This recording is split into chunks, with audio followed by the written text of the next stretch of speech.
A day in my life as a flight attendant in Jeddah. Come with me on my 26 hours layover here in Jeddah. So naglanding kami around 2 p.m. local time and we were already waiting for our service papunta sa hotel. From the airport to the hotel, it usually takes about 25 minutes lang if walang traffic. By the way, the flight from Kuwait to Jeddah was super short lang, mga 1.5 hour lang. Pagdating namin sa hotel, we're staying here at the Holiday Inn. This isn't my first time here. It's actually pang third time ko na. Here's the lobby area, sobrang neat and clean. And on the side is the crew lounge where we usually have breakfast. For those asking, yes, free yung breakfast. Pero since we arrived late and tapos na yung breakfast hours, we decided to order food na lang. And of course, we ordered the famous Al-Baik, a must try here in Saudi. Tapos, umakyat na ako sa room. Yes, solo room. Each crew for proper rest and privacy. I rested a bit habang hinihintay yung food. Then after that, we ate in the room of one of my crewmate kasi she got the big room, mas comfy. So ito yung Al-Baik na sikat dito. So ayan, trinay namin. At ito naman yung room ng crewmate ko. Sobrang laki, di ba? Tapos may separate bed pa siya. Kaya dito na kami nag-decide kumain sabay-sabay. After eating, nag-ready na rin kami because we're going out to explore Jeddah.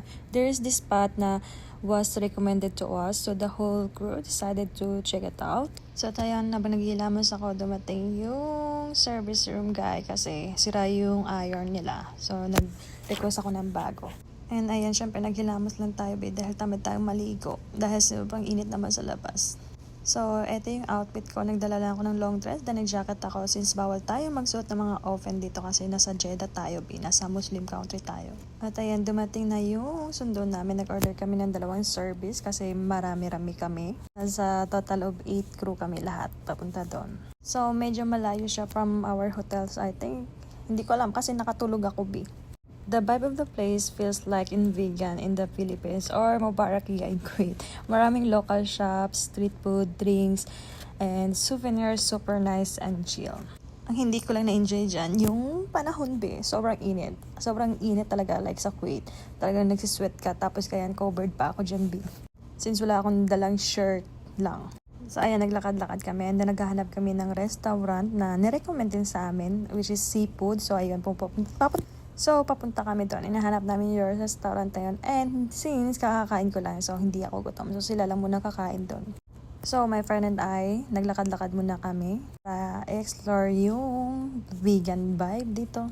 At ito pa yung effect, guys. So dahil wala kaming cash, nag-order kami ng juice dyan. Then hindi pala sila nag-accept ng card. Iba yung card nila dito. And buti na lang kahit pa paano meron akong 5 real sa wallet ko. So, yun lang. Buti naman na-accept. Kaya, diba? Tayo. May pagkahawig sa vegan sa Pilipinas. Kaya pagpunta ko talaga, feeling ko talaga nasa Mubarakia lang ako or nasa vegan kasi yung mga buildings design nila dito.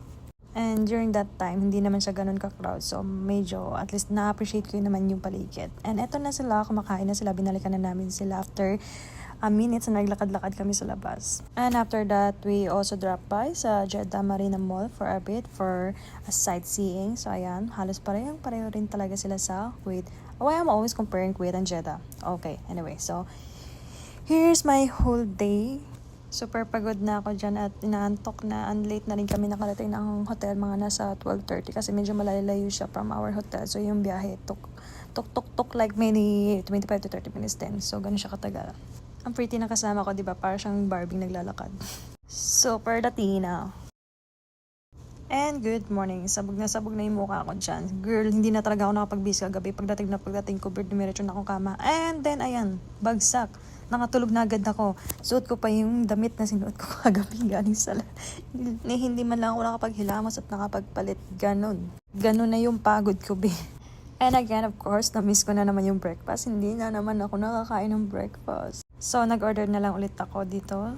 In-order ko na naman lagi ito, yung butter chicken. So, ayan, kakain na ako kasi magre-ready na rin ako maya para sa biyahe pabalik sa Kuwait. So, ayan, see you and thank you for watching my vlog.